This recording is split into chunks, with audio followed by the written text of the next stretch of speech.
Apprenez à vivre dans le foyer, dans le couple, selon les principes de 4 P.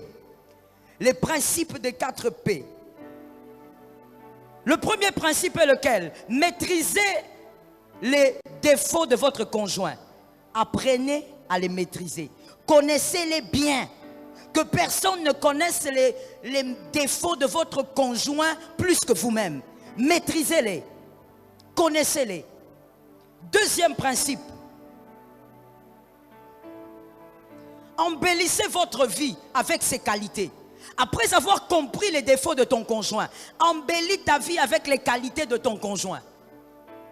Parce qu'il n'est pas parfait, elle n'est pas parfaite, elle ne le sera jamais. Embellis ta vie avec ses qualités parce que toute personne a des qualités.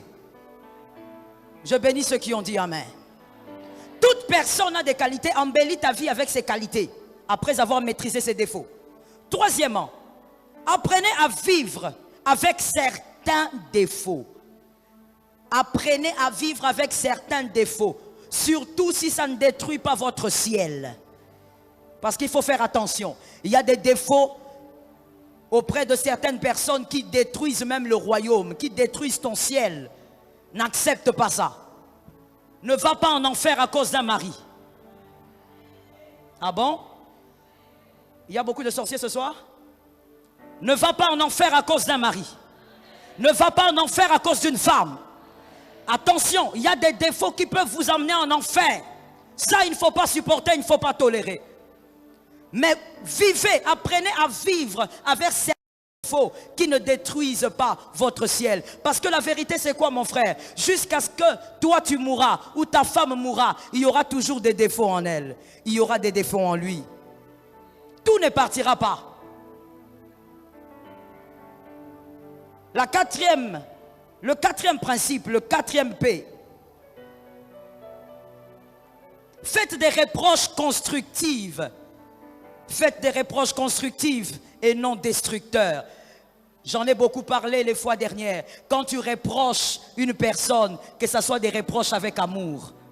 Que ce ne soit pas des reproches pour le détruire. Que ce ne soit pas des reproches pour le blesser.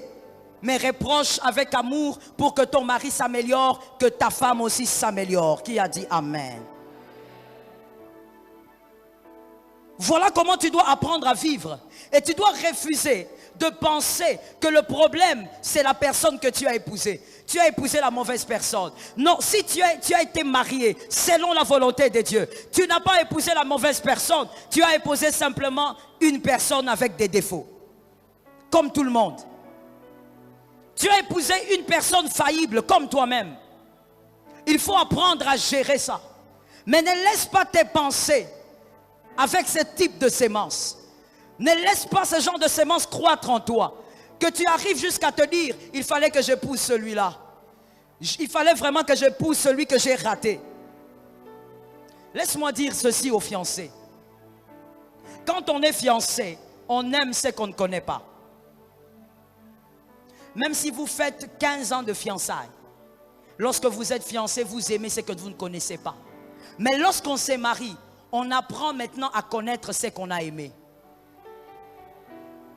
C'est le mariage qui vous apprend à connaître cet homme-là, à connaître cette femme.